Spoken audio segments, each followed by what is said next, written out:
সম্মানিত ভিউয়ার্স, আসসালামু আলাইকুম। আপনার ভালো না লাগলেও হাসি আপনার জীবন, স্বাস্থ্য এবং সম্পর্কের মান উন্নত করে। আপনি যদি প্রতিদিন না হেসে থাকেন তবে আজকে থেকে সচেতনভাবে হাসতে শুরু।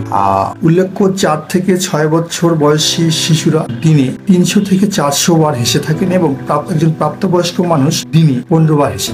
বিজ্ঞান প্রমাণ করেছে প্রচুর হাসুন, হাসলে আপনার মানসিক অবস্থা এবং সৃজনশীলতা উন্নত হয়। তাই খুব হাসুন। কানসাস বিশ্ববিদ্যালয়ের এক গবেষণায় দেখা গিয়েছে যে হাসি কঠিন পরিস্থিতিতেও আর চাপের প্রতিক্রিয়া পরিবর্তন করতে পারে। হাসার অভ্যাস আপনার হৃদয় স্পন্দনকে ধীর করতে পারে এবং মানসিক চাপের মাত্রা কমিয়ে দিতে পারে। এমনকি আপনি যদি সুখী নাও হয়ে থাকেন, হাসি আপনার মস্তিষ্কে সবকিছু ঠিক আছে এমন সংকেত পাঠায়। আপনি যখন মানসিক চাপ অনুভব করেন তখন হাসার চেষ্টা করুন। আপনি যদি এরকম মনে হয় যে আপনি হাসার কোনো কারণ পাচ্ছেন না, তাহলে একটি পেন্সিল বা চপস্টিক দিয়ে চিবাতে থাকুন আর দেখবেন যে হাসির অনুভূতি ফিল করবেন। যখন আপনি হাসেন তখন আপনার সম্পূর্ণ শরীর জীবন সুন্দর এ বার্তা পান। হাসি খুশি থাকলে আপনি অনেক বেশি আত্মবিশ্বাসী এবং বিশ্বাসযোগ্য হয়ে উঠবেন। হাসি সেরোটোনিন হরমোন বৃদ্ধি করে, যার মাধ্যমে আপনি ভালো বোধ করেন, এবং এন্ডোরফিন হরমোন বৃদ্ধি করে, যার ব্যথা কমায়, রক্তচাপ কমায়,